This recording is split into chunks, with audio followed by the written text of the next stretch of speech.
ನೀವು ಒಬ್ಬ ರೈತನ ಮನೆಯಲ್ಲಿ ಹುಟ್ಟಿದವರು. ವ್ಯವಸಾಯ ಜೀವನಾಧಾರವಾಗಿ ಉಳ್ಕೊಂಡಿದೆಯೇ ಹೊರತು ವ್ಯವಸಾಯ ಮಾಡಿ ನಾನು ತುಂಬಾ ಚೆನ್ನಾಗಿ ತಂದೆ ತಾಯಿಗಳು ನೋಡ್ಕೊಂಡಿದ್ದೆ ಅಂತ ಹೇಳಿದವ್ರು ಕಮ್ಮಿ. ಒಳ್ಳೆ ಜೀವನ ಇತ್ತು ಅನ್ಸುತ್ತೆ ನಿಮ್ಮ US ಅಲ್ಲಿ. ಹೇಗೆ ನಾವು ಇಂಜಿನಿಯರ್ಸ್ ಆಗ್ಬೇಕು ಅಂತಿದೀವೋ, ಡಾಕ್ಟರ್ಸ್ ಆಗ್ಬೇಕು ಅಂತಿದೀವೋ, ಚಾರ್ಟರ್ಡ್ ಅಕೌಂಟೆಂಟ್ಸ್ ಆಗ್ಬೇಕು ಅಂತಿದೀವೋ, ಅದೇ ತರ ನಾನು ರೈತ ಕೂಡ ಆಗಬಹುದಾ? ರೈತ ಅಂತ ಹೇಳಿದ್ರೆ ಹುಡುಗಿ ಸಿಗೋದಿಲ್ಲ, ಮದುವೆ ಆಗೋದಕ್ಕೆ. ವ್ಯವಸಾಯ ಮಾಡೋ ರೈತ ದುಡ್ಡು ಮಾಡಬೇಕು. ಈ ಒಂದು ಅಕ್ಷಯ ಕಲ್ಪ ಅನ್ನೋ ಒಂದು ಕಂಪನಿ ಅನ್ನೋದು ಹೇಗೆ ಹುಟ್ಟು ಬಂತು ಅಂತ ಹೇಳ್ತಾರೆ? ರೈತರಿಗೆ ಸುಮಾರು ಮೂಲಗಳಿಂದ ಆದಾಯ ಬರೋ ತರ ಒಂದು ಪ್ರೋಗ್ರಾಮ್ ಇದೆ.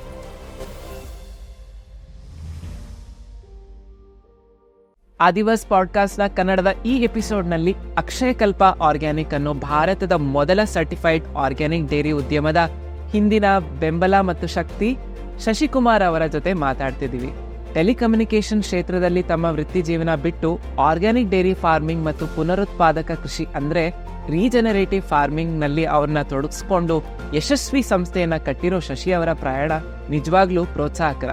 ಇವತ್ತು ಅಕ್ಷಯ ಕಲ್ಪ 1,200ಕ್ಕೂ ಹೆಚ್ಚು ರೈತರ ಮುಖಾಂತರ ದಿನಕ್ಕೆ ಸುಮಾರು 90,000 ಲೀಟರ್ ಹಾಲು ಉತ್ಪಾದಿಸುವ ಭಾರತದ ಅತಿದೊಡ್ಡ ಆರ್ಗ್ಯಾನಿಕ್ ಹಾಲು ಉತ್ಪಾದಕ ಅಂತಾನೆ ಹೇಳಬಹುದು. ಬೆಣ್ಣೆ, ತುಪ್ಪ, ಮೊಸರು, ಪನೀರ್ ಮತ್ತು ಇತರ ಡೈರಿ ಉತ್ಪನ್ನಗಳನ್ನು ಕೂಡ ಇವರು ತಯಾರಿಸುತ್ತಾರೆ. ಅಷ್ಟೇ ಅಲ್ಲ, ಇವರಿಗೆ 1 ಲಕ್ಷಕ್ಕೂ ಹೆಚ್ಚು ಗ್ರಾಹಕರಿದ್ದಾರೆ ಮತ್ತು ದೇಶದ 42 ನಗರಗಳಲ್ಲಿ ತಮ್ಮ ಛಾಪು ಮೂಡಿಸಿದ್ದಾರೆ. ಹಣಕಾಸಿನ ವಹಿವಾಟಿನ ಬಗ್ಗೆ ಹೇಳೋದಾದ್ರೆ ಕಂಪನಿ ಈ ವರ್ಷ 320 ಕೋಟಿ ಟರ್ನ್ ಓವರ್ ಮಾಡೋ ಗುರಿ ಇಟ್ಕೊಂಡಿದ್ದಾರೆ. ಬನ್ನಿ ಅವರ ಜರ್ನಿ ಹೇಗಿತ್ತು ಅಂತ ಅವರಿಂದಾನೇ ಕೇಳೋಣ. ಶಶಿ ಅವರೇ, ನನಗೆ ಬಹಳ ಸಂತೋಷ ಆಗ್ತಾ ಇದೆ ನೀವು ಇವತ್ತು ನನ್ನ ಜೊತೆ ಈ ಒಂದು ಪ್ರೋಗ್ರಾಮಲ್ಲಿ ಭಾಗವಹಿಸ್ತಿದ್ದೀರಾ. ಸೊ ಮೊದಲನೇದಾಗಿ ನನ್ನ ಕ್ವೆಶನ್ ಏನಂತಂದರೆ, ನಿಮಗೆ ಈ ಒಂದು ಅಕ್ಷಯ ಕಲ್ಪ ಅನ್ನೋ ಒಂದು ಪ್ರಾಜೆಕ್ಟ್, ಈ ಒಂದು ಕಂಪನಿ ಅನ್ನೋದು ಹೇಗೆ ಹುಟ್ಟು ಬಂತು ಅಂತ ಹೇಳ್ತೀರಾ? ತುಂಬ ಸಂತೋಷ ಆದಿತ್ಯ, ಈ ಅವಕಾಶ ಕಲ್ಪಿಸಿದ್ದಕ್ಕೆ. ಈ ಅಕ್ಷಯ ಕಲ್ಪದ ಮೂಲ ಕಲ್ಪನೆ ವ್ಯವಸಾಯನ ಉದ್ದಿಮೆ ಥರ ಮಾಡಬಹುದಾ ಅನ್ನೋ ಪ್ರಶ್ನೆಗೆ ಒಂದು ಉತ್ತರ ಕಂಡಿಟ್ಟಿರೋ ಒಂದು ಜರ್ನಿ ಇದು.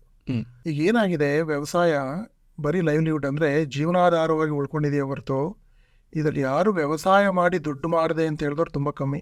ಹೌದು. ಓಕೆ, ವ್ಯವಸಾಯ ಮಾಡಿ ನಾನು ತುಂಬ ಚೆನ್ನಾಗಿ ತಂದೆ ತಾಯಿಗಳು ನೋಡ್ಕೊಂಡಿದ್ದೆ ಅಂತ ಹೇಳಿದವ್ರು ಕಮ್ಮಿ.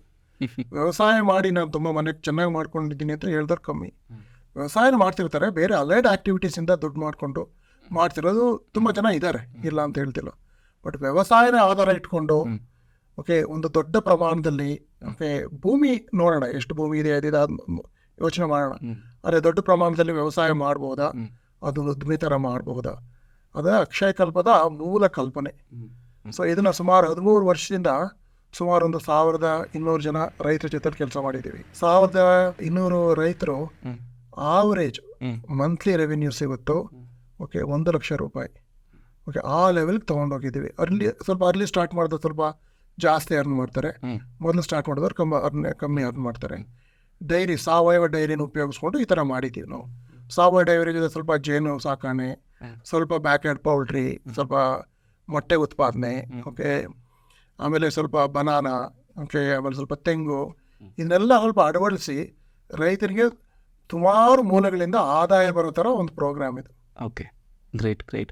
ಈಗ ನೀವು ಒಬ್ಬ ರೈತನ ಮನೆಯಲ್ಲಿ ಹುಟ್ಟಿದವರು, ಆದರೆ ನೀವು ಒಂದು 17 ವರ್ಷ ನೀವು IT ಸೆಗ್ಮೆಂಟಲ್ಲಿ ಕೆಲಸ ಮಾಡಿದ್ದೀರಾ, ವಿಪ್ರೋ ಅಲ್ಲಿ ಕೆಲಸ ಮಾಡಿದ್ದೀರಾ, ಅವ್ರ ದೇಶದಲ್ಲಿದ್ದು ಬಂದಿದ್ದೀರಾ.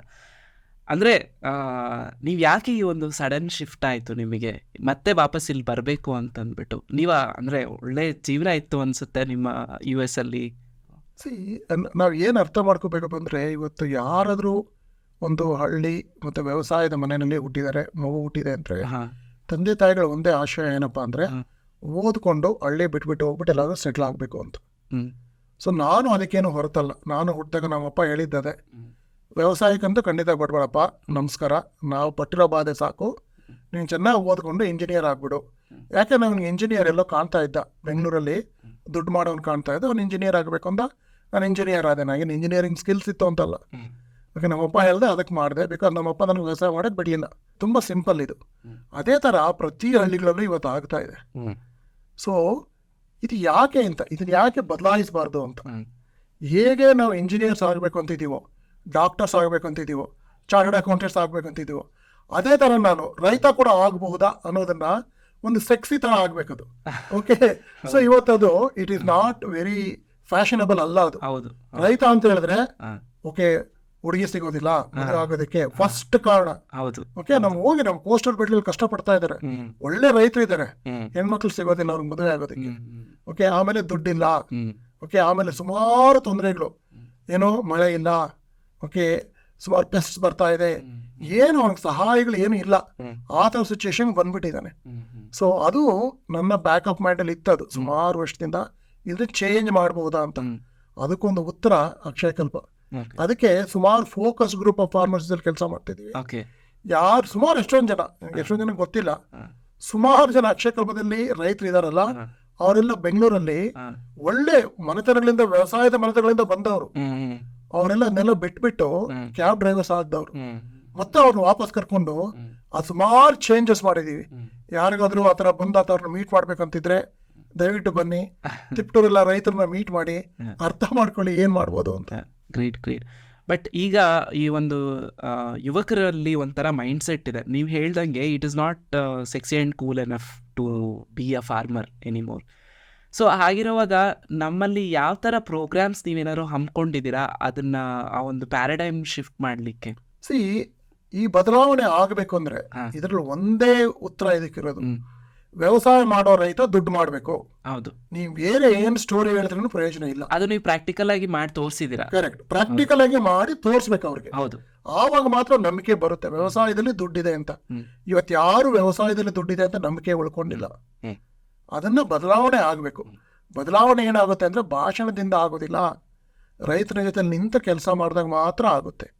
ಸೊ ಅದು ಒಂದು ಅಕ್ಷಯಕಲ್ಪದ ಒಂದು ಜರ್ನಿ ಲಾಸ್ಟ್ 13 ವರ್ಷದಲ್ಲಿ. ಓಕೆ, ಒಂದು ಲೆಟ್ಸ್ ಟಾಕ್ ನಂಬರ್ಸ್. ನೀವು ನಮಗೆ ಇದನ್ನ ನಮ್ಮ ಜನರಿಗೆ ಸ್ವಲ್ಪ ಸಂಕ್ಷಿಪ್ತವಾಗಿ ತಿಳಿಸ್ತೀರಾ? What are the numbers that we are looking at right ನಾವು? ಎಷ್ಟು ರಾಜ್ಯಗಳಲ್ಲಿದ್ದೀರಾ, ಎಷ್ಟು ಫಾರ್ಮರ್ಸ್ ಜೊತೆ ಕೆಲಸ ಮಾಡ್ತಿದ್ದೀರಾ? ಸರ್, ಇವತ್ತು ಅಕ್ಷಯಕಲ್ಪ 1200 ಜನ ರೈತರ ಜೊತೆ ಕೆಲಸ ಮಾಡ್ತಾ ಇದ್ದೀವಿ. ಓಕೆ, 2 ಹತ್ರ, ಒಂದು ತಿಪ್ಟೂರು, ಇನ್ನೊಂದು ತುಮಕೂರು ಜಿಲ್ಲೆ ತಿಪ್ಟೂರು, ಎರಡನೇದು ಪೂರಿಯಂಬಕ್ಕಂ ಅಂತ ಒಂದು ಹಳ್ಳಿ, ಓಕೆ, ಚೆಂಗಲ್ಪೇಟೆ ಡಿಸ್ಟ್ರಿಕ್ಟ್ ಅಲ್ಲಿ. 3ನೇ ಕ್ಲಸ್ಟರ್ ಹೈದರಾಬಾದ್ ಹತ್ರ ಮಾಡ್ತಾ ಇದ್ದೀವಿ. 4ನೇ ಕ್ಲಸ್ಟರ್ ಪೂರೆ ಹತ್ರ ಮಾಡ್ತಾ ಇದ್ದೀವಿ.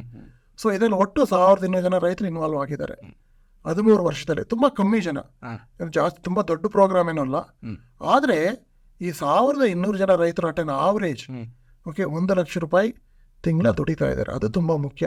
ಅಂದ್ರೆ ವ್ಯವಸಾಯದಲ್ಲಿ ದುಡ್ಡು ಮಾಡ್ತಾ ಇದ್ದಾರೆ. ಅದು ಎರಡನೇದು ಮಾರುಕಟ್ಟೆ ತುಂಬಾ ಮುಖ್ಯ. ಎಷ್ಟೋ ಜನ ರೈತರಿಗೆ ಏನು ಅರ್ಥ ಆಗೋದಿಲ್ಲಪ್ಪ ಅಂದ್ರೆ, ರೈತ ವ್ಯವಸಾಯ ಮಾಡ್ತಾರಲ್ಲ, ಆ ಉತ್ಪಾದನೆಗೆ ಬೆಲೆ, ಅದಕ್ಕೆ ವ್ಯಾಲ್ಯೂ ಅವನು ಕ್ರಿಯೇಟ್ ಮಾಡ್ತಾ ಇರೋದು ಅವನೇ. ಆದ್ರೆ ಅದಕ್ಕೆ ವ್ಯಾಲ್ಯೂ ಎಲ್ಲಿ ಸಿಗುತ್ತೆ ಅಂದ್ರೆ ದುಡ್ಡು ಕೊಡೋನು ಇರಬೇಕಾದ್ರಲ್ಲ, ಕನ್ಸ್ಯೂಮರ್ ಬೇಕು. ನೀನು ತೋಟದಲ್ಲಿ ಒಳ್ಳೆ ಬೆಲೆ ಉತ್ಪಾದನೆ ಮಾಡಿದ್ರೆ ಆದ್ರೆ ಓಕೆ, ಅದಕ್ಕೆ ಕನ್ಸ್ಯೂಮರ್ನ ಹುಡುಕೋದು ಕೂಡ ತುಂಬಾ ಮುಖ್ಯ. ಆ ಕೆಲಸನ ಕೂಡ ಅಕ್ಷಯಕಲ್ಪ ಮಾಡಿದೆ. ಸುಮಾರು ಇವತ್ತು 3 ಸಿಟಿಗಳಲ್ಲಿ ಮಾರ್ಕೆಟ್ ಎಸ್ಟಾಬ್ಲಿಷ್ ಮಾಡಿದ್ದೀವಿ. ಬೆಂಗಳೂರು, ಚೆನ್ನೈ ಮತ್ತೆ ಹೈದರಾಬಾದಲ್ಲಿ. ಓಕೆ, ಎಲ್ಲ ಸಪ್ಲೈ ಇವತ್ತು ತಿಪ್ಟೂರು ಮತ್ತೆ ಪೂರಿಯಂಬಕ್ಕಮಿಂದ ಹೋಗ್ತಾ ಇದೆ. ಸೊ ಇದೇ ತರ ರೈತರು ಕೈ ಜೋಡಿಸ್ತಿದ್ದೆ ಆದ್ರೆ ಓಕೆ ಒಳ್ಳೆ ಬೆಲೆ ಎತ್ತಿರೋ ತರ ಮಾಡಬಹುದು. ಕನ್ಸ್ಯೂಮರ್ಸ್ನ ಒಟ್ಟಿಗೆ ತಂದಾಗ ಮತ್ತೆ ರೈತ ಜೊತೆ ಸೇರಿಸ್ತಾರೆ. ಆ ಒಂದು ಗ್ಯಾಪ್ನ ನೀವು ಬ್ರಿಡ್ಜ್ ಮಾಡ್ತಿದ್ದೀರಾ? ಹೌದು. ಸೊ ಒಬ್ಬ ರೈತನಿಗೆ ಡೈರೆಕ್ಟ್ ಕನ್ಸ್ಯೂಮರ್ ಜೊತೆಗೆ ಆಕ್ಸೆಸ್ ಅನ್ನೋದನ್ನ ನೀವು ಕೊಡ್ತಿದ್ದೀರಾ ಈ ಒಂದು ಪ್ಲಾಟ್ಫಾರ್ಮ್ ಮುಖಾಂತರ. ಅಕ್ಷಯಕಲ್ಪನ ಪ್ಲಾಟ್ಫಾರ್ಮ್ ಒಂದು ಉದಾಹರಣೆ ಹೇಳ್ಬೇಕಾದ್ರೆ, 2023 ಇಯರ್ನಲ್ಲಿ ಸುಮಾರು 10,000 ಜನ ಕನ್ಸ್ಯೂಮರ್ಸ್ನ ರೈತರ ತೋಟಗಳಿಗೆ ಕರ್ಕೊಂಡು ಹೋಗಿದ್ದೀವಿ. ಎಕ್ಸ್ಪ್ಲೇನ್ ಮಾಡೋದಕ್ಕೆ, ರೈತ ಏನ್ ಮಾಡ್ತಿದ್ದಾನೆ ನೋಡ್ರಪ್ಪ, ಓಕೆ, ರೈತ ಈ ತರ ಊಟ ಮಾಡ್ತಾನೆ, ರೈತ ಈ ತರ ಬೆಳಿತಾನೆ, ರೈತ ಈ ತರ ಬದುಕ್ತಾನೆ, ನೀವು ಕನ್ಸ್ಯೂಮರ್ಸ್ ಆದವರು ಅದರಿಗೆ ಸಪೋರ್ಟ್ ಮಾಡಬೇಕು ಅಂತೇಳಿ. ಇದು ತುಂಬಾ ಮುಖ್ಯ. ಎಷ್ಟೊಂದು ಕಂಪ್ನಿಗಳಿಂದ ಮರ್ತೋಗುತ್ತೆ. ಸೊ ಈ ಬ್ರಿಡ್ಜಿಂಗ್ ಇದೆಯಲ್ಲ, ಗ್ಯಾಪ್ ಬ್ರಿಡ್ಜಿಂಗ್ ತುಂಬಾ ಇಂಪಾರ್ಟೆಂಟ್. ಸೊ ನಿಮ್ಮ ಒಂದು ವ್ಯವಸಾಯದ ಒಂದು ಮಾಡೆಲ್ ಅನ್ನೋದಿದೆಯಲ್ಲ, ಅದ್ರ ಬಗ್ಗೆ ಸ್ವಲ್ಪ ತಿಳಿಸ್ಕೊಡ್ತೀರಾ? ಯಾವ ರೀತಿ ವರ್ಕ್ ಆಗುತ್ತೆ ಅಂತಂದ್ಬಿಟ್ಟು, ಒಂದು ಸರ್ಕ್ಯುಲರ್ ಎಕಾನಮಿ ಮಾಡೆಲ್ ಅಂತ ಹೇಳ್ತೀವಲ್ಲ ಅದು. ಸೊ ಅದಕ್ಕೆ ನಾವು 100 ವರ್ಷದ ಹಿಂದೆ ಹೋದ್ರೆ ಮೋಸ್ಟ್ಲಿ ನಾವು ಇದೇ ತರ ವ್ಯವಸಾಯ ಮಾಡ್ತಿದ್ವಿ ನಾವು. ಹೌದು. ಮನೇಲಿ 1-2 ಹಸುಗಳಿತ್ತು, ಸ್ವಲ್ಪ ಕೋಳಿ ಇತ್ತು, ಸ್ವಲ್ಪ ಮೊಟ್ಟೆ ಕೊಡ್ತಿತ್ತದು, ಸ್ವಲ್ಪ ಮಾಂಸನೂ ಆಗ್ತಿತ್ತೇನೋ, ಸ್ವಲ್ಪ ಬಾಳೆಹಣ್ಣು ಬೆಳೀತಾ ಇದ್ವಿ, ಸ್ವಲ್ಪ ಅಡಿಕೆ ಬೆಳೀತಾ ಇದ್ವಿ, ಸ್ವಲ್ಪ ತೆಂಗು ಬೆಳೀತಾ ಇದ್ವಿ, ಭತ್ತ ಬೆಳೀತಾ ಇದ್ವಿ, ರಾಗಿ ಬೆಳೀತಾ ಇದ್ವಿ, ಹುಚ್ಚೆಳ್ಳು, ಓಕೆ, ಅಲಸಂದೆ, ಏನೇನ್ ಬೇಕಾದ್ರೆ ನಮ್ಗೆಲ್ಲ ಬೆಳ್ಕೊಳ್ತಾ ಇದ್ವಿ. ವ್ಯವಸಾಯ ಆ ಥರ ಇತ್ತು. ಆದ್ರೆ ಏನಾಯ್ತಪ್ಪ ಅಂದ್ರೆ World War II ಆದ್ಮೇಲೆ ನಮ್ದು ಶಿಫ್ಟ್ ಆಗ್ಬಿಟ್ವಿ. ಇಂಡಸ್ಟ್ರಿಯಲೈಸೇಷನ್. ಒಂದು ಬೆಳೆ ಬೆಳೆದ್ರೆ ಬರೀ ಭತ್ತ, ಓಕೆ, ಬರೀ ತೆಂಗು, ಪ್ರಾಬ್ಲಮ್ ಸಿಗಾಕೊಳ್ಳೋಕೆ ಶುರುವಾದ ರೈತರು. ಅಕ್ಷಯಕಲ್ಪ ಮಾಡಲಲ್ಲಿ ಇದನ್ನು ಚೇಂಜ್ ಮಾಡೋಕ್ಕೆ ಟ್ರೈ ಮಾಡ್ತಾ ಇದ್ದೀವಿ. ಮೋಸ್ಟ್ಲಿ 100 ವರ್ಷ ಹಿಂದೆ ಹೋಗಬೇಕು. ಆ ಡೈವರ್ಸಿಟಿನ ತರೋಕೆ ನೋಡ್ತಾ ಇದ್ದೀವಿ. ಮೊದಲು ನಾವು ಹೆಂಗೆ ಬೆಳೀತಾ ಇದೀವೋ ಒಂದು ಬೆಳೆ ಬಿಟ್ಟು ಬೇರೆ ಬೆಳೆಗಳನ್ನ ಬೆಳಿಬೋದಾ ಅಂತ. ಅಕ್ಷಯಕಲ್ಪ ಮಾಡಲಲ್ಲಿ ಡೈರಿ ಸೆಂಟ್ರಲ್ ಆಗಿ ಉಪಯೋಗಿಸ್ಕೊಂಡು ಹಾಲಿನ ಮೂಲಕ ರೈತರಿಗೆ ಒಳ್ಳೆ ಬೆಲೆ ಸಿಗೋ ಥರ ಮಾಡ್ತಿದ್ವಿ. ಎರಡನೇದು ಸಗಣಿ ಇದೆಯಲ್ಲ, ಸಗಣಿನ ಯೂಸ್ ಮಾಡಿಕೊಂಡು ಒಳ್ಳೆ ಗೊಬ್ಬರ ಹೇಗೆ ಮಾಡ್ಬೋದು, ಬ್ಯಾಕ್ ಯಾರ್ಡ್ ಪೌಲ್ಟ್ರಿ ಯೂಸ್ ಮಾಡಿಕೊಂಡು ಒಳ್ಳೆ ಗೊಬ್ಬರ ಹೇಗೆ ಮಾಡ್ಬೋದು, ಇದನ್ನೆಲ್ಲನೂ ಚೇಂಜ್ ಮಾಡಿ ಟ್ರೆಂಚಸ್ಸು, ಬಂಡಿಂಗು, ಟ್ರೀ ಸುತ್ತಲೂ ಮರಗಳು ಇಂಟಿಗ್ರೇಟ್ ಆಗಬೇಕು ತೋಟದಲ್ಲಿ. ರೈನ್ ವಾಟರ್ ಹಾರ್ವೆಸ್ಟ್ ಆಗಬೇಕು, ಮಳೆ ನೀರು ಕೊಯ್ಲಾಗಬೇಕು. ನಾವು ಎಷ್ಟು ಅದನ್ನು ನಂಬೋದಿಲ್ಲ ಅದನ್ನ. ಅದು ತುಂಬ ಇಂಪಾರ್ಟೆಂಟ್ ತೋಟಗಳಿಗೆ. ಇದನ್ನೆಲ್ಲ ಹೇಳ್ಕೊಡ್ತಾ ಇದ್ದೀವಿ ರೈತರಿಗೆ. ಸೊ ಇದರಿಂದ ಆ ಒಂದು ಪ್ರೊಡಕ್ಷನ್ ಕಾಸ್ಟ್ ಅಂತ ಏನಿದೆಯೋ ಅದು ತುಂಬ ಕಡಿಮೆ ಆಗ್ತಿದೆಯಾ ಅಥವಾ ಹೇಗೆ, ಅದು ಹೇಗೆ ವರ್ಕೌಟ್ ಆಗುತ್ತೆ? ಪ್ರೊಡಕ್ಷನ್ ಕಾಸ್ಟ್ ಯಾವಾಗ ಕಮ್ಮಿ ಆಗುತ್ತೆ ಅಂದರೆ ಆಚೆ ಕೊಳ್ಳೋದು ನಿಲ್ಬೇಕು. ಹೌದು. ಒಂದು ಉದಾಹರಣೆಗೆ ನೀನು ಹಸು ಸಾಕ್ತಾ ಇದ್ರೆ ನೀನು ಕಾನ್ಸಂಟ್ರೇಟ್ ಫೀಡ್ಸ್ ಕಂಪನಿಯಿಂದ ಕೊಂಡ್ಕೊಂಡ್ರೆ ನಿನ್ ಕಾಸ್ಟ್ ಜಾಸ್ತಿ ಆಗುತ್ತೆ. ಹೌದು ಹೌದು. ನೀನೇ ಎಲ್ಲ ಉತ್ಪಾದನೆ ಮಾಡ್ಕೋಬಹುದಾ, ಅದನ್ನ ರೈತರಿಗೆ ಹೇಳ್ಕೊಡ್ತೀವಿ. ಕಾಸ್ಟ್ ಆಫ್ ಪ್ರೊಡಕ್ಷನ್ ಕಮ್ಮಿ ಆಗುತ್ತೆ. ಸೊ ಇದರ ಎಕ್ಸ್ಟರ್ನಲ್ ಇನ್ಪುಟ್ಸ್ ಕಟ್ ಮಾಡ್ತಾ ಹೋಗ್ಬೇಕು. ಮೆನ್ಯೂರ್ ಆಚೆಯಿಂದ ತರೋದು ನಿಲ್ಲಿಸ್ಬೇಡೋಣ, ನಾವೇ ಗೊಬ್ಬರ ಮಾಡ್ಕೊಳ್ಳೋಣ. ಓಕೆ, ಈ ಥರ ಯೋಜನೆಗಳ ತಂದು ರೈತರಿಗೆ ಸ್ವಲ್ಪ ಹೇಳ್ಕೊಡ್ತಾ ಇದ್ದೀವಿ. ನಂಬರ್ಸ್ ಎಂಟೈಸಸ್ ಅಂತ ಹೇಳೋ ಒಂದು ಇದಿದೆ, ಪದ್ಧತಿ ಇದೆ. ಸೊ ಅದರಲ್ಲಿ ಹೇಳಬೇಕು ಅಂತಂದರೆ ನಿಮ್ಮಲ್ಲಿ ಇರೋವಂಥ ಒಂದು ಫಾರ್ಮಿಂಗ್ ಕಮ್ಯುನಿಟಿಯಲ್ಲಿ ಯಾರಾದರೂ ಎಷ್ಟು ಮ್ಯಾಕ್ಸಿಮಮ್ ಮಾಡ್ತಿದ್ದಾರೆ ಅಂತ ಹೇಳ್ತೀರಾ? ನಿಮಗೆ ಅದು ಓಕೆ ಅಂದರೆ ಹೇಳಲಿಕ್ಕೆ? ಸೊ ಕೆಲವು ಫಾರ್ಮರ್ಸ್ 2012-13 ಶುರು ಮಾಡಿದವರು ಸೊ ಇವತ್ತು 5 ಲಕ್ಷದ ಮನೆ ದುಡಿತಾ ಇದ್ದಾರೆ. ವಾವ್. ಸೊ ಎಷ್ಟು ಎಕರೆ ಜಮೀನು ಇರಬಹುದು? ಸೊ ಅವ್ರು 3-4 ಎಕರೆ ಜಮೀನು ಅಷ್ಟರಲ್ಲೇ ಸ್ವಲ್ಪ ಲ್ಯಾಂಡ್ ಖಾಲಿರೋ ಲ್ಯಾಂಡ್ ಲೀಸು ಮಾಡ್ಕೊಳ್ತಾರೆ. ಓಕೆ ಓಕೆ, ಆ ಥರ ಮಾಡ್ತೀವಿ. ಬಟ್ ಓನರ್ಶಿಪ್ ಅಲ್ಲಿ 2-3 ಎಕರೆ, ಮ್ಯಾಕ್ಸಿಮಮ್ 4-5 ಎಕರೆ ಆ ಲೆವೆಲ್ ಇರ್ತಾರೆ. ಸೊ ಅವ್ರನ್ನ ಆ ಸ್ಟೇಜಿಗೆ ತಗೊಂಡೋಗಿದ್ವಿ. ಆದರೆ ಟೈಮ್ ತಗೊಳುತ್ತೆ. ಎಷ್ಟೊಂದು ಜನ ಏನು ಅಂದ್ಕೊಳ್ತಾರೆ, ಪ್ರತಿ ಫಸ್ಟ್ ತಿಂಗಳು ಅಷ್ಟು ಬರುತ್ತೆ ಅಂತ ಬರೋದಿಲ್ಲ. ಅವ್ರು 2012-13 10 ವರ್ಷದಲ್ಲಿ ಆ ಲೆವೆಲ್ ತೊಗೊಂಡೋಗಿದ್ದೀವಿ. ಮಂತ್ಲಿ ಎಷ್ಟು ದುಡಿಯೋ ಥರ. ಫಾರ್ ಎಕ್ಸಾಂಪಲ್ 2016-17 ಆವಾಗ ಶುರು ಮಾಡಿರೋರು 3-4 ವರ್ಷ 4 ಲಕ್ಷ ದುಡಿತಾರೆ. ಓಕೆ, ಈಗ ದುಡಿಯೋರು 50-60 ಸಾವಿರ ದುಡಿತಾರೆ. ಅದು ಖಂಡಿತ ಅದನ್ನ ಬೆಳೆಸ್ತಾ ಹೋಗ್ಬೋದು ನಾವು. ಈ ಥರ ಕ್ರಾಪ್ ಡೈವರ್ಸಿಟಿ ತರಬೇಕು. ಕರುಗಳನ್ನ ನೀವೇ ರೈಸ್ ಮಾಡಬೇಕು. ಆಚೆಯಿಂದ ಹಸುಗಳು ತರೋದು ನಿಲ್ಲಿಸ್ಬೇಕು. ಅದೆಲ್ಲ ನೋಡಿಕೊಂಡಾಗ ಹಸುಗಳ ಕಾಯಿಲೆ ಬರೋದನ್ನ ಕಮ್ಮಿ ಮಾಡಬೇಕು. ಆಮೇಲೆ ಬರೀ ಹಾಲಿಂದ ಅಲ್ಲ, ಸ್ವಲ್ಪ ಜೇನುತುಪ್ಪದಿಂದ, ಸ್ವಲ್ಪ ತೆಂಗಿನಕಾಯಿಂದ, ಓಕೆ, ಸ್ವಲ್ಪ ಹುರುಳಿಕಾಯಿಂದ, ಸ್ವಲ್ಪ ಗ್ರೇನ್ಸಿಂದ, ಓಕೆ, ಸ್ವಲ್ಪ ಬ್ಯಾಕ್ ಯಾರ್ಡ್ ಪೌಲ್ಟ್ರಿಯಿಂದ, ಇದೆಲ್ಲ ಸ್ವಲ್ಪ ದುಡ್ಡು ಬರೋಕ್ಕೆ ಶುರು. ನೀವು ಈ ಒಂದು ಅಕ್ಷಯಕಲ್ಪ ಶುರು ಮಾಡಿದಾಗ 27 ಮಂದಿ ನೀವು ಸೇರಿಸಿ ಒಂದು 50 ಲಕ್ಷ ಇನ್ವೆಸ್ಟ್ಮೆಂಟ್ ಮಾಡಿ ಈ ಒಂದು ಪ್ರಾಜೆಕ್ಟ್ನ ಶುರು ಮಾಡಿದ್ರಿ. 9 ವರ್ಷ ತಗೊಳ್ತು ಅದು ಒಂದು ಸ್ಟೇಜ್, ಒಂದು ಹಂತಕ್ಕೆ ಬರಲಿಕ್ಕೆ. ಸಾಕಷ್ಟು ಕಷ್ಟಗಳನ್ನ ಅನುಭವಿಸಿರ್ತೀರ ಆ ಟೈಮಲ್ಲಿ. ಆ ಒಂದು ಜರ್ನಿ ಬಗ್ಗೆ 1-2 ಮಾತುಗಳು ಹೇಳ್ತೀರ?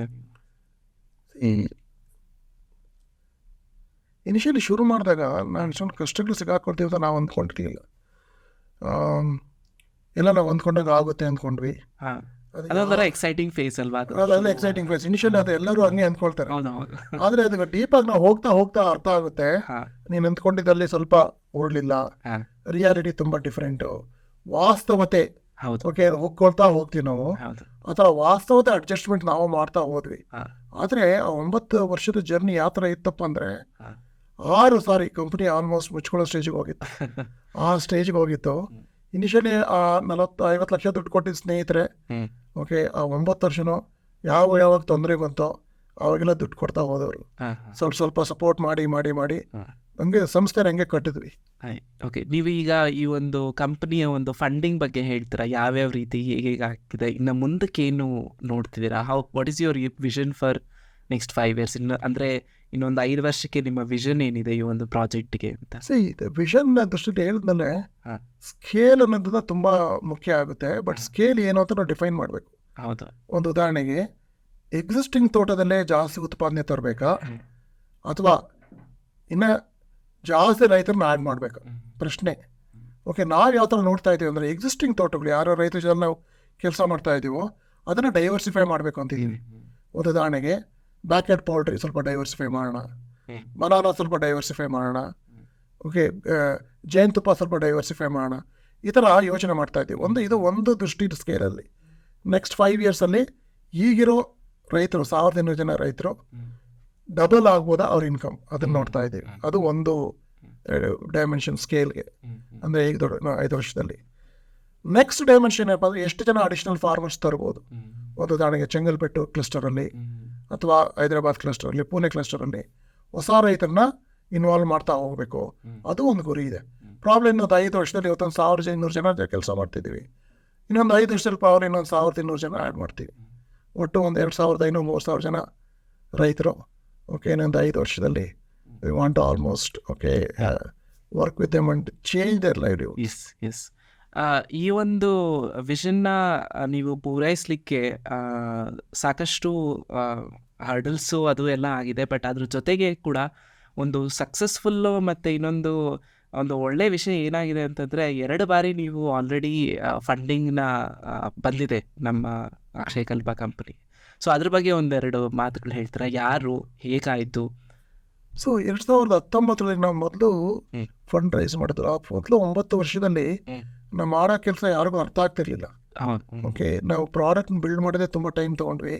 ನಮ್ಗೆ ಮಾರುಕಟ್ಟೆ ವ್ಯವಸ್ಥೆ ಅರ್ಥ ಆಗಿರಲಿಲ್ಲ. ಯಾರ ಹತ್ರ ಹೋಗಿ ಮಾತಾಡಬೇಕು ಗೊತ್ತಿರಲಿಲ್ಲ ಫಸ್ಟು 9 ವರ್ಷದಲ್ಲಿ. ಓಕೆ, ಆದರೆ ನಿಧಾನಕ್ಕೆ ನಮಗೂ ಅರ್ಥ ಆಗ್ತಾ ಹೋಯಿತು. ಅದರಲ್ಲಿ 2019ರಲ್ಲಿ ಲೋಕ್ ಕ್ಯಾಪಿಟಲ್ ಅಂತ ಅವ್ರು ಬಂದು 40 ಕೋಟಿ ರೂಪಾಯಿ ಇನ್ವೆಸ್ಟ್ ಮಾಡೋದು ಅಕ್ಷಯಕಲ್ಪದಲ್ಲಿ. ಅದು ದೊಡ್ಡ ಇನ್ವೆಸ್ಟ್ಮೆಂಟ್ ಅದು ನಮಗೆ ಅದು. ಓಕೆ, ಆಮೇಲೆ 2022ರಲ್ಲಿ ಓಕೆ ಜುಲೈಯಲ್ಲಿ ಸುಮಾರು 117 ಕೋಟಿ ಮತ್ತೆ ರೈಸ್ ಮಾಡಿದ್ವಿ. ಓಕೆ, ಒಂದು ಬ್ರಿಟಿಷ್ ಗೌರ್ಮೆಂಟಿಂದ, ಆಮೇಲೆ ನಿತಿನ್ ಕಾಮತ್ ಜರೋಡಾಯಿಂದ, ಓಕೆ, ಆಮೇಲೆ ಎಕ್ಸಿಸ್ಟಿಂಗ್ ಇನ್ವೆಸ್ಟರ್ ಲೋಕ್ ಕ್ಯಾಪಿಟಲ್ ಅವರು ಪಾರ್ಟಿಸಿಪೇಟ್ ಮಾಡಿದ್ರು. ಓಕೆ, ಇದೆಲ್ಲ ಸೇರಿಸಿ ನಾವು ಇಲ್ಲಿ ತನಕ 2 ಸಾರಿ ದುಡ್ಡು ರೈಸ್ ಮಾಡಿದ್ದೀವಿ. ನೀವು ಇದನ್ನು ಈ ಅಕ್ಷಯಕಲ್ಪ ಪ್ರಾಜೆಕ್ಟ್ನ ಹೇಗೆ ವ್ಯೂ ಮಾಡ್ತಿದ್ದೀರಾ? ಇದೊಂದು ನಾಟ್ ಫಾರ್ ಪ್ರಾಫಿಟ್ ಆಗಿ ನೋಡ್ತಿದ್ದೀರಾ ಅಥವಾ ಫಾರ್ ಪ್ರಾಫಿಟ್ ಆಗಿ? ಯಾಕೆಂದರೆ ಎರಡೂ ಒಂದು ವಿಷಯಗಳಿಲ್ಲಿ ಸಮಾಗಮ ಆಗಿದೆ ಅಂತ ನನ್ನ ಒಂದು ಅಕ್ಷಯಕಲ್ಪ ನೀವು ಇನ್ವೆಸ್ಟರ್ ದೃಷ್ಟಿಯಿಂದ ನೋಡಿದ್ರೆ it should be for profit entity. But ನಾವು ಏನು ಮಾಡ್ತಾ ಇದ್ದೀವಿ ಬ್ಯಾಕ್ ಎಂಡಲ್ಲಿ ಅದು ರೀಜನರೇಟಿವ್ ಆಗಬೇಕು. ಆವಾಗ ಮಾತ್ರ ಇನ್ವೆಸ್ಟರ್ ದುಡ್ಡು ಮಾಡ್ತಾನೆ. ಇಲ್ಲಿದ್ರೆ ಇನ್ವೆಸ್ಟರ್ ಇಮಿಡಿಯೇಟ್ ವ್ಯಾಲ್ಯೂಯೇಷನ್ ಗೇಮಲ್ಲಿ ಹೋಗ್ಬಿಟ್ಟು ದುಡ್ಡು ಮಾಡ್ಬೋದು, ಅದು ಪ್ರಯೋಜನ ಇಲ್ಲ. ಯಾರಿಗೂ ಪ್ರಯೋಜನ ಆಗೋದಿಲ್ಲ, ರೈತನಿಗೂ ಪ್ರಯೋಜನ ಆಗೋದಿಲ್ಲ, ಅಕ್ಷಯಕಲ್ಪ ಆಗೋದಿಲ್ಲ, ಇನ್ವೆಸ್ಟರ್ಸ್ಗೂ ಆಗೋದಿಲ್ಲ. ಸೊ ಯಾವ ಥರ ಒಂದು ತೋಟನ, ಒಂದು ಫಾರ್ಮ್ನ ಕಟ್ಟಬೇಕಂದ್ರೆ ರೀಜನರೇಟಿವ್ ಫಾರ್ಮಿಂಗ್ ಮಾಡಿದಾಗ ಇನ್ಕಮ್ ಸಸ್ಟೈನಬಲ್ ಆಗುತ್ತೆ. ಓಕೆ, ಆವಾಗ ಏನಾಗುತ್ತೆ, ಓಕೆ, ಇನ್ವೆಸ್ಟರ್ಸು ಕೂಡ ಬೆಲೆ ಸಿಗುತ್ತೆ, ಮಾರ್ಕೆಟ್ ರೆಸ್ಪಾಂಡ್ ಮಾಡುತ್ತೆ, ಟ್ರೇಸಬಿಲಿಟಿ ಎಸ್ಟಾಬ್ಲಿಷ್ ಮಾಡ್ತೀವಿ, ಕನ್ಸ್ಯೂಮರ್ ಎಜುಕೇಶನ್ ಮಾಡ್ತೀವಿ, ಓಕೆ, ಗ್ರೋತ್ ಆಗುತ್ತೆ. ನಾನು ಆ ಥರ ನೋಡ್ತಾ ಇದ್ದೀನಿ. ಇದು ಫಾರ್ ಪ್ರಾಫಿಟ್ ಅಥವಾ ನಾಟ್ ಫಾರ್ ಪ್ರಾಫಿಟ್ ಆ ಥರ ಅಲ್ಲ, ಬಟ್ ಎಲ್ಲ ಸ್ಟೇಕ್ ಹೋಲ್ಡರ್ಸ್ ವಿನ್ ಆಗಬೇಕು. ರೈತನೇ ಇರ್ಬೋದು, ಅಕ್ಷಯಕಲ್ಪ ಇರ್ಬೋದು, ಇನ್ವೆಸ್ಟರ್ಸ್ ಇರ್ಬೋದು. ಆ ದೃಷ್ಟಿಲಿ ನೋಡ್ತಾ ಇದ್ದೀವಿ ನಾವು. ಸರ್, ಸ್ವಲ್ಪ ಇನೋವೇಷನ್ಸ್ ಬಗ್ಗೆ ಮಾತಾಡಿ. ನೀವು already you are into tech background, ನಿಮ್ಮ ಬ್ಯಾಕ್ಗ್ರೌಂಡು ಟೆಕ್ಕಲ್ಲಿತ್ತು. ಸೊ ಹಾಗೆ ಈ ಅಕ್ಷಯಕಲ್ಪ ಫಾರ್ಮಿಂಗ್ ಕಮ್ಯುನಿಟೀಸಲ್ಲಿ ನೋಡಿದ್ರು ಕೂಡ ಸಾಕಷ್ಟು ಟೆಕ್ನಾಲಜಿಕಲ್ ಇನೋವೇಷನ್ಸ್ನ ನೀವು ತಂದಿದ್ದೀರಾ. ಯಾವ ಥರ ಟೆಕ್ನಾಲಜಿಕಲ್ ಇನೋವೇಷನ್ಸ್ ಇದು ಅಂತ ನಮಗೆ ಸ್ವಲ್ಪ ತಿಳಿಸ್ಕೊಡಿ. ಸೊ ನಾವು ಎಷ್ಟೊಂದು ಸರಿ ಹೊಸದಾಗಿ ಏನಾದರೂ ಮಾಡಬೇಕು ಅಂತ ಹೇಳಿದ್ರೆ ನಾವು ಟೆಕ್ನಾಲಜಿ ಅಂತ ಹೇಳ್ತೀವಿ. ನನ್ನ ಪ್ರಕಾರ ಟೆಕ್ನಾಲಜಿ ಅನ್ನೋದನ್ನ ಓಕೆ ತಾಂತ್ರಿಕತೆ ಅಂತ ಏನು ಹೇಳ್ತೀವಿ ಅದನ್ನ ನಾವು ಹೊಸ ದೃಷ್ಟಿಯಿಂದ ನೋಡಬೇಕು. ಸೊ ನನ್ನ ದೃಷ್ಟಿನಲ್ಲಿ ವ್ಯವಸಾಯ ಇವತ್ತು ಪ್ರೊಡಕ್ಟಿವ್ ಇಲ್ಲ. ಒಂದು ಉದಾಹರಣೆಗೆ ಹಸುಗಳು ಸರಿಯಾಗಿ ಹಾಲು ಕೊಡ್ತಾ ಇಲ್ಲ, ಅದು ಚೇಂಜ್ ಮಾಡೋದಕ್ಕೆ ಏನು ತರಬೇಕು? ನನ್ನ ಪ್ರಕಾರ ಅದು ಟೆಕ್ನಾಲಜಿ. ಫಾರ್ ಟೆಸ್ಟ್ ಮಾಡಬೇಕು, ಅದು ಟೆಕ್ನಾಲಜಿ. ಶೆಡ್ ಕಟ್ಟೋದನ್ನ ಚೇಂಜ್ ಮಾಡಬೇಕು, ಅದು ಕೂಡ ಟೆಕ್ನಾಲಜಿ. ಅಲ್ಲಿ ಬಂದಿದ್ದ ಡಂಗ್ನ ವೈಜ್ಞಾನಿಕವಾಗಿ ಹ್ಯಾಂಡಲ್ ಮಾಡಿ ಮೀಥೇನ್ ಗ್ಯಾಸ್ ಉತ್ಪಾದನೆ ಮಾಡಿ ಕುಕಿಂಗ್ ಕೊಡಬೇಕು, ಈಟಿಂಗ್ ಕೊಡಬೇಕು. ಬಂದಿದ್ದ ಡಂಗ್ನ ತೋಟಕ್ಕೆ ಸರಾಗವಾಗಿ ಸಾಹಸಂಗ ಆಗಬೇಕು, ತಲೆ ಮೇಲೆ ಹೊತ್ಕೊಂಡು ಹೋಗೋ ಅಂತ ಹೇಳಿದ್ರೆ ಕಾಲ ಹೋಯ್ತದ. ಓಕೆ, ಅದನ್ನೆಲ್ಲ ನಾವು ಚೇಂಜ್ ಮಾಡಬೇಕು. ನನ್ನ ಪ್ರಕಾರ ಪ್ರತಿ ಹಂತದಲ್ಲಿ ಹಸುಗಳಿರ್ಬೋದು, ಹಸುಗಳನ್ನ ಮ್ಯಾನೇಜ್ ಮಾಡೋರು ಇರ್ಬೋದು, ಅವರ ಕಂಫರ್ಟ್ನ ಇಟ್ಕೊಂಡು ಎಲ್ಲ ಟೆಕ್ನಾಲಜೀಸ್ ತಂದಿದ್ದೀವಿ. ಒಂದು ರೂಫಲ್ಲಿ ಶೆಡ್ ಇಂದ ಇಡ್ಬೋದು, ಮೀಥೇನ್ ಗ್ಯಾಸ್ ಇರ್ಬೋದು, ಡಂಗ್ ಹ್ಯಾಂಡ್ಲಿಂಗ್ ಇರ್ಬೋದು, ಹಾಲು ಕರಿಯ ಯಂತ್ರಗಳಿರ್ಬೋದು. ಓಕೆ, ಆಮೇಲೆ ಸಗಣಿನ ಹೆಂಗೆ ತೋಟಕ್ಕೆ ಸಾಗಿಸೋದಿರ್ಬೋದು, ಆಮೇಲೆ ಏನೇನು ಬೆಳೆಗಳು ಹೇಗೆ ಬೆಳಿಬೇಕು ಅಂತ ಇರ್ಬೋದು. ಓಕೆ, ಫಾರ್ಡರ್ ಟೆಸ್ಟಿಂಗ್ ಇರ್ಬೋದು. ಸುಮಾರು ಟೆಕ್ನಾಲಜಿ ತಂದು ಇದೊಂದು ಪ್ಯಾಕೇಜ್ ಥರ ರೈತರಿಗೆ ಕೊಡ್ತಾ ಇದ್ದೀವಿ. ಇವತ್ತು ಯಾರು ಕೂಡ ಇವತ್ತು ಕೊಡ್ತಾ ಇಲ್ಲ. ಇವತ್ತು ರೈತರ ಪ್ರಾಫಿಟಬಿಲಿಟಿ ನಾವು ಎನ್ಶೂರ್ ಮಾಡ್ತಾ ಇದ್ದೀವಿ. ನಾವು ಬೆಸ್ಟ್ ಪಾರ್ಟ್ ಅಂದರೆ ನಾವು ಅವ್ರಿಗೆ ದುಡ್ಡು ಕೊಡ್ತಾ ಇಲ್ಲ, ಅವನ ಬೆಳೆಗೆ ಬೆಲೆ ಕೊಡ್ತಾ ಇದ್ದೀವಿ. ನಾವು ಯಾವುದೋ ಸಬ್ಸಿಡೀಸ್ ಕೊಡ್ತಾ ಇಲ್ಲ, ಫೀಡ್ಸ್ ಕೊಡ್ತಾ ಇಲ್ಲ, ಕೆಮಿಕಲ್ಸ್ ಕೊಡ್ತಾ ಇಲ್ಲ, ಫರ್ಟಿಲೈಸರ್ಸ್ ಕೊಡ್ತಾ ಇಲ್ಲ. ಹ್ಮ್. ನಾವು ಇಟ್ಕೊಡಿ, ಹ್ಮ್. ಪ್ರತಿ ಕೂಡ ಅವ್ನ ತೋಟದಲ್ಲೇ ಮಾಡ್ಬೋದು ಅಂತ ತೋರಿಸ್ತಾ ಇದೀವಿ ನಾವು. ಕರೆಕ್ಟ್. ನಿನ್ನ ತೋಟದಲ್ಲೇ ನಿನ್ನ ಉತ್ಪಾದನೆ ನೀನೇ ಮಾಡು, ಹ್ಮ್. ನಿನ್ನ ಹಸುಗಳಿಗೆ ಏನು ಬೇಕು ನೀನು ಉತ್ಪಾದನೆ ಮಾಡ್ಕೊ, ಬೇರೆ ಮೇಲೆ ಡಿಪೆಂಡೆನ್ಸಿ ಬೇಡ, ಗೊಬ್ಬರ ನೀನೇ ಮಾಡ್ಕೊ, ಆಶೆಯಿಂದ ಯಾಕೆ ತರ್ತೀಯ, ನಿನ್ನ ಸೀಡ್ಸ್ ಏನು ಬೇಕು ನೀನೇ ಅರೇಂಜ್ ಮಾಡ್ಕೊ. ಇದನ್ನೆಲ್ಲಾನು ಆರ್ಗನೈಸ್ ಮಾಡಿ ಅವನಿಗೆ ಕೊಡ್ತಾ ಇದೀವಿ ನಾವು. ಎಲ್ಲ ಮಾಡ್ತಿರೋದು ಅವನೇ, ಅದಕ್ಕೆ ಅವನಿಗೆ ಬೆಲೆ ಸಿಗುತ್ತೆ. ಕರೆಕ್ಟ್. ಸೊ ಆಚೆಯಿಂದ ನೀವು ಕೊಂಡಷ್ಟು ಕೂಡ ವ್ಯವಸಾಯ ತುಂಬ ಪ್ರಾಬ್ಲಮ್ ಆಗುತ್ತೆ. ಏನೋ ಹೇಳ್ತಾರಲ್ಲ, ಹಳೆ ಕಾಲದಲ್ಲಿ ನಮ್ಮ ವ್ಯವಸಾಯನ ಈಗಲೂ ಎಷ್ಟೊಂದು ಜನ ಹೇಳ್ತಾರೆ ಪೂರ್ವಿಕರು ಆರಂಭ ಅಂತ. ಆರಂಭ ಅನ್ನೋದು ಮರ್ತೋಗಿದೆ. ಇವತ್ತು ವ್ಯವಸಾಯ ಅಂದರೆ ನಾವೇ ಸಹಾಯ, ನೀನು ಸಹಾಯ, ಮನೆಯವರೆಲ್ಲ ಸಹಾಯ ಅಂತ. ಸೊ ಇನ್ನು ನಂಬಲಿ ಬೆಳ್ಳಿ ಇದು ಎಕ್ಸಾಕ್ಟ್ಲಿ ಇದು ಆರ್ಟಿಕ್ಯುಲೇಷನ್ ಆಗ್ತಿರೋದು. ಇದು ಚೇಂಜ್ ಆಗಬೇಕಂದ್ರೆ ನಾನು ಹೇಳ್ದಲ್ಲ 4 ಡೈಮೆನ್ಷನ್ಸ್ ತರಬೇಕು ನಾವು. ಹೌದು. Technology, diversity, okay, ecology, economics ವ್ಯವಸಾಯಕ್ಕೆ ತಂದಾಗ ಅದಕ್ಕೆ ಕಾಯಕಲ್ಪ ಆಗುತ್ತೆ. ಹೌದು. ಇಲ್ದಿದ್ರೆ ಸುಮ್ಮನೆ ಬಾಯಿ ಮಾತುಗಳು, ಹ್ಮ್. ಇದರಿಂದ ಪ್ರಯೋಜನ ಆಗೋದಿಲ್ಲ. ಕರೆಕ್ಟ್. ಯುವಕರು ವ್ಯವಸಾಯಕ್ಕೆ ಬರೋದಿಲ್ಲ. ಇನ್ನೊಂದು ವಿಷಯ ಕೇಳಬೇಕು ಅಂತಂದರೆ, ನೀವು ಹಾಲು ಮತ್ತು ಹಾಲಿನ ಪದಾರ್ಥಗಳು ಏನಿದೆಯೋ ಅದು ಅಲ್ಲೇ ಫಾರ್ಮಲ್ಲೇ ಆಗುತ್ತಾ ಅಥವಾ ನೀವೇನಾದ್ರು ಸೆಂಟ್ರಲೈಸೇಷನ್ ಆ ಥರ ಏನಾದ್ರು ಮಾಡ್ಕೊಂಡಿದ್ದೀರಾ? ಸುಮಾರು ಡೈವರ್ಸಿಫೈ ಮಾಡಿದೆ. ಒಂದು ಉದಾಹರಣೆಗೆ, ಹಾ. ಹಾಲು ಉತ್ಪಾದನೆ ಆದಮೇಲೆ ಹಾ. ಹಾಲನ್ನು ಪ್ರಿಸರ್ವ್ ಮಾಡಬೇಕಾದ್ರೆ ಇಮಿಡಿಯೇಟ್ ಆಗಿ ಚಿಲ್ಲಿಂಗ್ ಮಾಡಬೇಕು. ಹಾಂ ಹಾಂ. ಅದಕ್ಕೆ ರೈತನೇ ಮಾಡ್ತಾನೆ. ಓಕೆ ಓಕೆ, ಅದಕ್ಕೆ ರೈತನ ಬೆಲೆ ಸಿಗುತ್ತೆ, ಅಡಿಷನಲ್ ಬೆಲೆ. ಓಕೆ. ಓಕೆ, ಆ ಥರ. ಹ್ಞೂ ಹ್ಞೂ ಹ್ಞೂ. ಓಕೆ, ಇವತ್ತು ಹಾಲು ಅವ್ನು ಉತ್ಪಾದನೆ ಮಾಡಿದ್ರೆ ಹ್ಮ್. ಹಾಲು ಆಂಟಿಬಯೋಟಿಕ್ ಫ್ರೀ ಆಗಿರಬೇಕು, ಹ್ಮ್. ಅದಕ್ಕೆ ಅಡಿಷನಲ್ ಬೆಲೆ ಸಿಗುತ್ತೆ. ಹ್ಞೂ. ಸೊ ಈ ಥರ ಸುಮಾರು ವ್ಯಾಲ್ಯೂ ಅಡಿಷನ್ ರೈತನೇ ಮಾಡ್ತಾನೆ. Okay okay. ಅದರ ಹಾಲು ಉತ್ಪಾದನೆ ಆದಮೇಲೆ ಒಂದು ಸೆಂಟ್ರಲ್ ಲೊಕೇಶನ್ ತಂದು ಹ್ಞೂ. ನಾವು ಪ್ರೋಸೆಸ್ ಮಾಡ್ತೀವಿ. ಓಕೆ ಓಕೆ ಓಕೆ, ಆ ಥರ. Okay, great. ಸೊ ಕೊನೆಯದಾಗಿ ನಾನು ನಿಮ್ಮನ್ನು ಇನ್ನೊಂದು ಕ್ವೆಶನ್ ಕೇಳಬೇಕಂತಂದರೆ, ಯಾಕಂದರೆ ಸಾಕಷ್ಟು ಯುವಕರು ಈಗ ಈ ಒಂದು ಟೈಮ್ ಆ್ಯಂಡ್ ಏಜಲ್ಲಿ ಹಳ್ಳಿಗಳನ್ನ ಬಿಟ್ಟು ಈ ಒಂದು ಸಿಟಿಗಳಿಗೆ ಬಂದು ಸಾಕಷ್ಟು ಬೇರೆ ಥರ ಕೆಲಸಗಳು ಮಾಡ್ತಿದ್ದಾರೆ. ಕ್ಯಾಬ್ ಡ್ರೈವರ್ಸ್ ಆಗಿರ್ಬೋದು, ಆಟೋ ಡ್ರೈವರ್ಸ್ ಆಗಿರಬಹುದು, ಅಥವಾ ಗಾರ್ಮೆಂಟ್ಸಲ್ಲಿರ್ಬೋದು. ಯಾವ ರೀತಿ ನಾವು ಅವ್ರನ್ನ ಇನ್ಸ್ಪೈರ್ ಮಾಡ್ಬೋದು, ಅವ್ರಿಗೆ ಒಂದು ಮತ್ತೆ ವಾಪಸ್ಸು ಹಳ್ಳಿಗೆ ಹೋಗಿ ಈ ಒಂದು ವ್ಯವಸಾಯನ ತಗೊಳ್ಳಿಕ್ಕೆ? ಸೊ ನನ್ನ ದೃಷ್ಟಿನಲ್ಲಿ ಇನ್ಸ್ಪಿರೇಷನ್ ಒಂದೇ. ಹ್ಮ್. ಪ್ರತಿ ಹಳ್ಳಿಗಳಲ್ಲಿ ನಾವು ರೋಲ್ ಮಾಡಲ್ ಸೆಟಪ್ ಮಾಡಿ ಹ್ಮ್. ಆ ವ್ಯವಸಾಯದಲ್ಲಿ ಅವ್ನು ದುಡ್ಡು ಮಾಡಿದಾನೆ ಅಂತ ತೋರಿಸ್ಬೇಕು. Hmm. That is the greatest inspiration. ಅದು ನೀವು ಆಲ್ರೆಡಿ ಮಾಡ್ತಾ ಇದ್ದೀವಿ. ಹ್ಮ್. ಸೊ ಅವ್ರನ್ನ ನೋಡಿ ಅವ್ರಿಗೆ ಇನ್ಸ್ಪೈರ್ ಆಗ್ಬಹುದು, ಹ್ಮ್. ಹೋಗ್ಬಿಟ್ಟು ಚೆಕ್ ಮಾಡ್ಬೋದು ಏನು ಮಾಡ್ತಿದ್ದಾರೆ ಅಂತ, ಆ ಪ್ರೋಗ್ರಾಮಲ್ಲಿ ಜಾಯಿನ್ ಆಗ್ಬೋದು. Hmm. So that is the only way. Hmm. Akshayakalpa ಒಂದು ಸ್ಮಾಲ್ ಎಕ್ಸ್ಪೆರಿಮೆಂಟ್ ನನ್ನ ಪ್ರಕಾರ.